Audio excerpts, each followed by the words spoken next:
नमस्ते, आदाब, सत श्री अकाल। स्वागत है आपका न्यूज 18 इंडिया के फेसबुक लाइव में। और देखिए, इस वक्त की जो सबसे बड़ी खबर है वो खबर है कि जो चिराग पासवान हैं, उनके चचेरे भाई प्रिंस पासवान पर एक लड़की ने रेप के मामले में एफआईआर दर्ज करवाई है। दिल्ली के कनॉट प्लेस में ये मामला दर्ज हुआ है। और इससे भी बड़ी बात यह है कि जो चिराग पासवान है उन पर भी एक मामला दर्ज हुआ है। उन पर आरोप लगाए गए हैं कि उन्होंने जो प्रिंस पासवान है उनको बचाने की कोशिश की। और इस पर बात करने के लिए हमारे दो सहयोगी दीपक हमारे साथ जुड़ रहे हैं और बिहार से चंद्रमोहन हमारे साथ हैं। सबसे पहले मैं दीपक के पास चलूंगी। दीपक, अभी की आप अपडेट बताएं इस पूरे मामले में। देखिए, अभी की अपडेट यही है फरहा कि यहाँ पर दिल्ली पुलिस ने जिस तरह से मामला दर्ज किया है और लोजपा के बड़े नेता हैं और उन पर मामला दर्ज करने के बाद अब जांच की जा रही है, क्योंकि जो आरोपी हैं उनसे पूछताछ की जाएगी। जिन पर आरोप है उनसे पूछताछ करने के लिए उन्हें दिल्ली में बुलाया जा सकता है, क्योंकि रेप का आरोप समस्तीपुर बिहार के सांसद पर है। प्रिंस पासवान है, उन पर रेप का आरोप लगाया गया है और पीड़िता ने जिस तरह से गंभीर आरोप लगाए हैं उसके बाद दिल्ली पुलिस ने संज्ञान लेते हुए कोर्ट के आदेश के बाद एफआईआर दर्ज की है। 9 सितंबर को ये एफआईआर दर्ज हुई है और अब तक सूत्रों के मुताबिक पीड़िता का मेडिकल करा लिया गया है। मेडिकल कराने के बाद अब पुलिस जो है आगे की प्रक्रिया करेगी। आगे की प्रक्रिया में सिर्फ यही हो सकता है कि पुलिस जो है पहले प्रिंस पासवान को पूछताछ के लिए दिल्ली में बुला सकती है और उसके बाद चिराग पासवान को बुला सकती है, क्योंकि चिराग पासवान पर उसने ये आरोप लगाया है कि चिराग पासवान को उसने पूरे मामले की घटना की जानकारी दी थी, लेकिन चिराग ने सब कुछ जानते हुए उसे चुप रहने के लिए कहा, इस मामले को ज्यादा उछाल न देने के लिए कहा, दबाव बनाया, डराया। तो इसको लेकर उसने पूरे मामले को लेकर शिकायत दी थी और इसको लेकर पहले भी जून में वो दिल्ली पुलिस के पास पहुंच चुकी थी और दिल्ली पुलिस से उसने पहले भी मामला दर्ज करने के लिए कहा था। लेकिन कोर्ट में यहाँ पर मामला दर्ज करने के पहले दिल्ली पुलिस का भी कहीं ना कहीं लूपहोल नजर आता है, क्योंकि दिल्ली पुलिस पर जब उसने एफआईआर करने के लिए बोला था तो उस वक्त पुलिस ने शायद जांच के दायरे को रखते हुए, इसमें जांच की बात कहते हुए मामले को ज्यादा गंभीरता से नहीं लिया, क्योंकि मामला लोजपा के बड़े नेताओं का था और ऐसे चेहरे जो जाहिर सी बात है कि पूरी पार्टी में अपना अपना प्रखर रूप रखते हैं। तो यहाँ पर अब देखना होगा कि इन दोनों को कब यहाँ पर बुलाया जा सकता है। लेकिन जिस तरह से कोर्ट के आदेश के बाद तुरंत ही पीड़िता का मेडिकल कराया गया है, तो ये कहना मुश्किल नहीं होगा कि अगले 1 या 2 दिन में प्रिंस पासवान को बुलाया जा सकता है या फिर चिराग पासवान को भी उनके साथ यहाँ पर पूछताछ के लिए। ठीक है, ठीक है, ठीक है। चंद्रमोहन के पास चलेंगे। चंद्रमोहन, देखिए, इसमें प्रिंस पासवान के खिलाफ रेप का मामला दर्ज हुआ है, लेकिन आरोप पासवान पर भी लग रहे हैं कि उन्होंने मामला रफा दफा करने की कोशिश की। बिहार की क्या अभी वहां की जो फिजा है उसकी आप जानकारी दीजिए। इस पूरे जो ब्रेकिंग न्यूज है ये जो सामने आई उसके बाद अभी वहां पर क्या चर्चा है?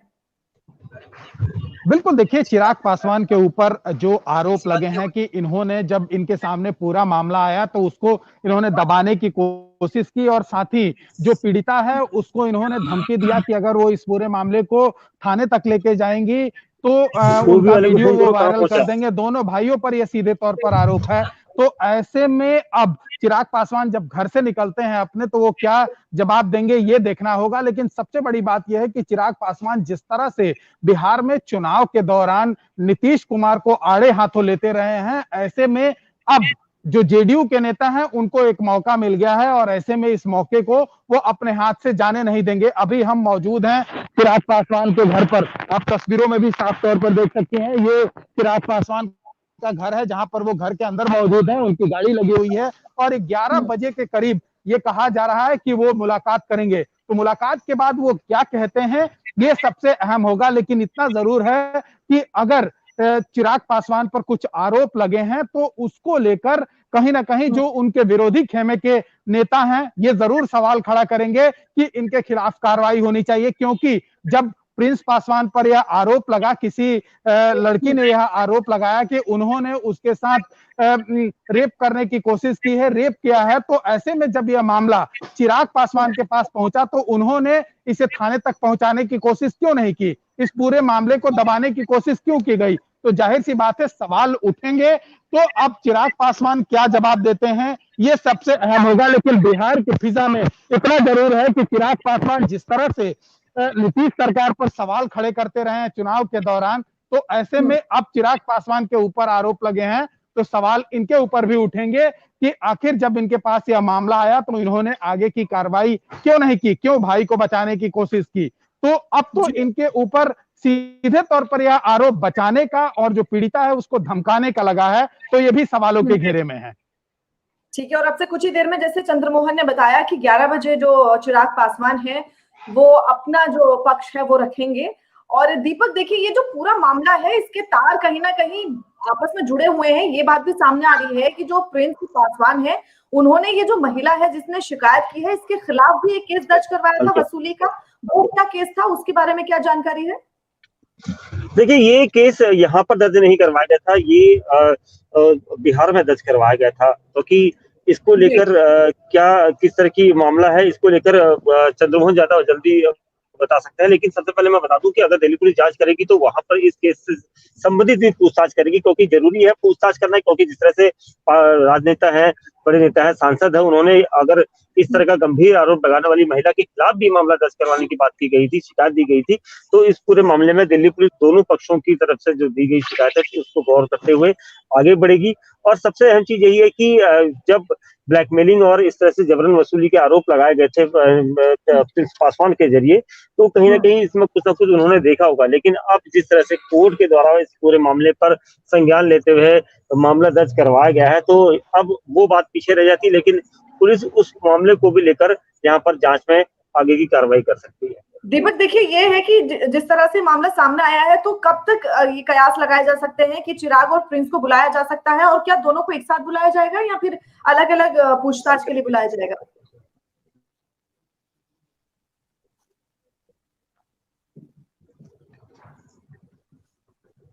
दीपक देखिए, बिल्कुल बिल्कुल बिल्कुल फरार, क्योंकि देखिए कभी भी उन्हें कॉल किया जा सकता है, क्योंकि सबसे अहम चीज है पूछताछ करना है, क्योंकि जो आरोप लग चुके थे, जो आरोप लगाए थे, उसके बाद कोर्ट में संज्ञान लेने के बाद मामला दर्ज करवाया गया है।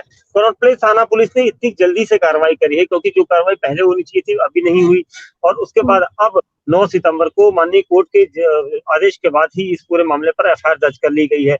अब देखना यही होगा कि पहले चिराग पासवान को बुलाया जाता है या फिर जो आरोपी जिसका आरोप में नाम लिखा है सांसद समस्तीपुर बिहार के प्रिंस पासवान, उनको बुलाया जाता है, या फिर दोनों को साथ में बुला के पूछताछ होगी, क्योंकि आरोप गंभीर है, एक ऐसे राजनेता के खिलाफ है जो बिहार में उनका अपना ओहदा है, अपना कद है, बिहार के समस्तीपुर से जो है सांसद है, और वही दूसरी तरफ चिराग पासवान का नाम दिया गया है कि उन्होंने इस पूरे मामले में लिपापोती करने की कोशिश की, दबाव बनाया कि इसको बाहर ना निकाला जाए, इस मामले को यहीं रखा जाए।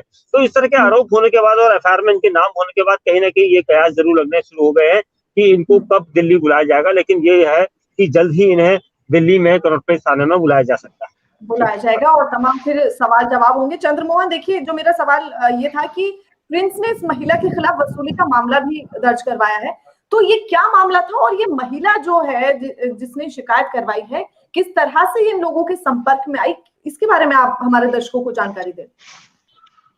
देखिए, तकरीबन 5 महीने पहले की घटना है, और ये जो महिला है, जो पीड़िता है, यह एलजेपी पार्टी में हुआ करती थी, और यह माना जा रहा है कि प्रिंस पासवान के जो गीत है, प्रिंस पासवान के जो समीकरण थे, उनके साथ यह काम करती थी। ऐसे में आज से लगभग 5 महीने पहले यह मामला सामने आया था, जिसमें प्रिंस पासवान और साथ ही चिराग पासवान की तरफ से भी यह कहा गया था कि एक लड़की है जो इनके साथ वसूली की कोशिश कर रही है, इनको बरगलाने की कोशिश कर रही है, इनको ब्लैकमेल करने की कोशिश कर रही है, और इसको लेकर चिराग पासवान ने एक लिखित शिकायत दे दिया था। हालांकि इस पर क्या कार्रवाई हुई ये अब तक सामने नहीं आ पाया, और उसी वक्त यह महिला जब पूरे पार्टी में बगावत का एक सुर चल रहा था, जिसमें एक तरफ पशुपति पारस थे और दूसरी तरफ चिराग पासवान थे, उसी दौरान यह पीड़िता ने यह आरोप लगाया था कि उनके साथ एक घटना हुई है जिसमें जो प्रिंस पासवान है उन्होंने रेप किया है, और साथ ही जो उनके भाई हैं, जब उनके पास यह पूरा मामला पहुंचा तो उन्होंने पूरे मामले को दबाने की कोशिश की है। तो ये महिला जो है ये पहले से पार्टी में जुड़ी हुई थी, और अब जब यह मामला सामने आ गया उसके बाद से साफ तौर पर वो महिला अब तक सामने नहीं आई है। लेकिन जो एफआईआर दर्ज हुआ है उसको लेकर 11 बजे के करीब चिराग पासवान सामने आ सकते हैं, और उसके बाद वो अपना पक्ष भी रख सकते हैं कि उन्होंने इस पूरे मामले में अब तक क्या क्या कदम उठाया है, किनके पास उन्होंने शिकायतें की हैं। तो जब 11 बजे के करीब चिराग पासवान अपने घर से बाहर निकलेंगे तो सब बातें सामने आएंगी। लेकिन ये जरूर है चंद्रमोहन कि चंद्रमोहन जब ये देखिए महिला ने देखिए आरोप लगाया था। देखिए जिस पार्टी का जिक्र हुआ चंद्रमोहन, उस पार्टी के बारे में आपसे मैं जानना चाहूंगी कि पार्टी का आयोजन हुआ, वहां पर ये लड़की भी पहुंची और उसका ये कहना है कि उसको नशीला पदार्थ पिलाया उस पार्टी में। तो इस पार्टी के बारे में आपके पास क्या जानकारी है, कब हुई थी ये पार्टी और जिसके बाद ये पूरी घटना घटी? बिल्कुल, देखिए तकरीबन 7 से 8 महीने पहले की ये घटना बताई जा रही है, जो मुझे जानकारी है उसके मुताबिक।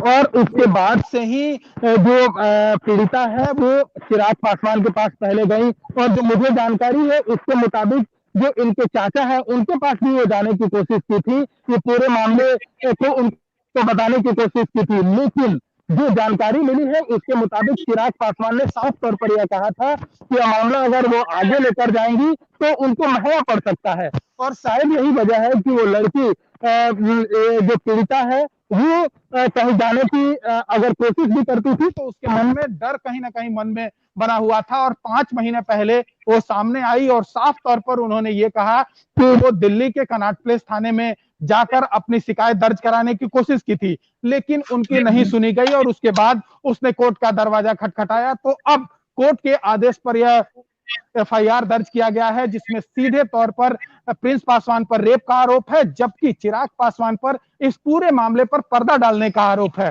तो ऐसे में समझा जा सकता है कि अब जब चिराग पासवान का अपना पक्ष सामने आएगा उसके बाद साफ हो पाएगा कि आखिर इन्होंने इस पूरे मामले को लेकर आगे कहां कहां अपना कदम बढ़ाया था। और उसके बाद जब वो पीड़िता इनके पास शिकायत लेकर पहुंची थी तो इन्होंने अपने भाई के खिलाफ क्या कदम उठाया था, तो इसके लिए इंतजार करना होगा। 11 बजे के बाद चिराग पासवान मीडिया से मुखातिब हो सकते हैं, क्योंकि जो मुझे जानकारी मिली है उसके मुताबिक वो अपना इस पूरे मामले पर पक्ष भी रख सकते हैं।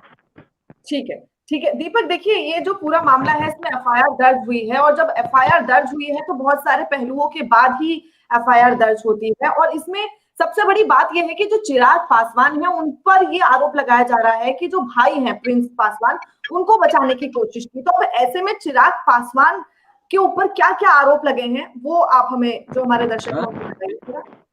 देखिए, सबसे बड़ी चीज़ है कि पीड़िता ने जो शिकायत दी है उसमें कहा है कि चिराग पासवान को उन्होंने पूरी जानकारी दी थी, लेकिन चिराग पासवान ने इस पूरे मामले पर चुप्पी साधने के लिए कहा। मामले में पर्दा वो डालते रहे। अगर जिस तरह से उन्होंने पहले ही चिराग पासवान को की पार्टी का एक ऐसा चेहरा था जिनकी सब बातें मानते थे, इसलिए उन्होंने चिराग पासवान को प्रिंस पासवान के द्वारा की गई हरकत के बारे में पूछा। ऐसा उन्होंने आरोप जो है शिकायत में लगाया है। और उसके बाद भी जब चिराग पासवान ने इस मामले को गंभीरता से ना लेते हुए इस पूरे मामले पर पर्दा डालने के लिए कहा। साथ ही वही दूसरी तरफ एक ऐसा वीडियो वायरल हुआ है जिसके बारे में बताया गया कि ये वीडियो जो है चिराग पासवान की नजर में भी बताया गया था कि चिराग पासवान भी इस वीडियो को जो है देखें, और उसको वायरल करने के लिए जिस तरह से प्रिंस पासवान लगातार दबाव बना रहे थे, ये जानकारी भी चिराग पासवान के पास थी। अब सबसे अहम चीज यही है, क्योंकि जो पार्टी हुई थी वो पार्टी दिल्ली में हुई थी, दिल्ली के नई दिल्ली जिले में हुई थी, किसी नामी होटल के अंदर ये पार्टी की गई थी और वहां पर ही ये सारी घटनाक्रम को अंजाम दिया गया था। तो इसको लेकर अब पुलिस जो है वहां पर उस जगह पर जाएगी, उस जगह के जितने भी सबूत हैं उनको कलेक्ट करने की कोशिश करेगी। शायद दिल्ली पुलिस में जिस तरह से 3 महीने पहले जब पीड़िता ने शिकायत दी थी तो वो ये सोच के दी होगी कि पुलिस जो है जल्द कार्रवाई करेगी, लेकिन पार्टी लोजपा के बड़े नेताओं के खिलाफ ये मामला था। शिकायत जो थी लोजपा के बड़े नेताओं के खिलाफ थी, उनके ऊपर आरोप थे, तो इसको लेकर दिल्ली पुलिस जो है मामले में धीरे धीरे शिकायत पर जो है गौर करते हुए आगे बढ़ रही थी। लेकिन पीड़िता को शायद ये लगा हो कि हो सकता है कि उसमें कुछ एविडेंस जो है उनको नुकसान पहुंचाया जा सकता है, इसलिए उसने कोर्ट का दरवाजा खटखटाया ताकि जल्द से जल्द जो है कोर्ट इस पूरे मामले में संज्ञान लेते हुए एफआईआर दर्ज करे। और यही कोर्ट ने भी किया। कोर्ट ने उनकी जो चीजें हैं, जो एविडेंस है, जो उन्होंने अपना बयान दिया है, उसके आधार पर कोर्ट ने देखा, कोर्ट ने संज्ञान लिया, उसके बाद ये मामला दर्ज हुआ है। अब मामला जो है दिल्ली पुलिस के पास एक बार फिर से है। पुलिस किस तरह से इनसे पूछताछ करने के लिए बुलाएगी, जो आरोप लगाए हैं उसमें कितनी सच्चाई है, इस पूरे मामले पर पुलिस की अब जांच निर्भर करती है। ठीक है, जांच होगी और उसके बाद सच सामने आएगा। लेकिन चंद्रमोहन, आपसे ये जानना चाहेंगे कि जो चचेरे भाई हैं चिराग पासवान के, प्रिंस पासवान, उन पर पहले भी इस तरह के मामले दर्ज हुए हैं, ये बात भी सामने आ रही है। तो किस तरह की छवि है प्रिंस पासवान की?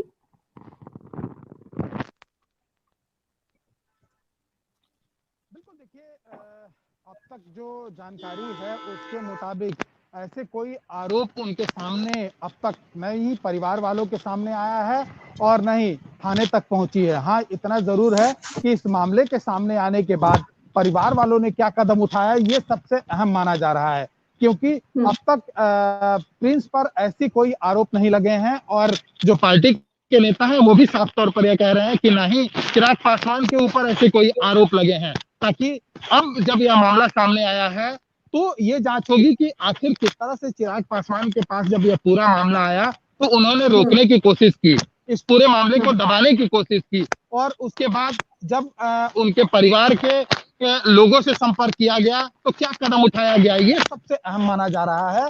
ऐसे में 11 बजे के बाद जब चिराग पासवान निकलेंगे तो इन सभी बातों पर सफाई जरूर देंगे। लेकिन सबसे अहम बात यह है कि जब इनके पास यह पूरा मामला सामने आया था तब इन्होंने क्या कार्रवाई की थी, अपने भाई से क्या इन्होंने ये पूछा था, क्या उनको थाने तक पहुंचाने की कोशिश की थी या फिर इस पूरे मामले की जांच कराने की बात की थी, ये सबसे अहम है।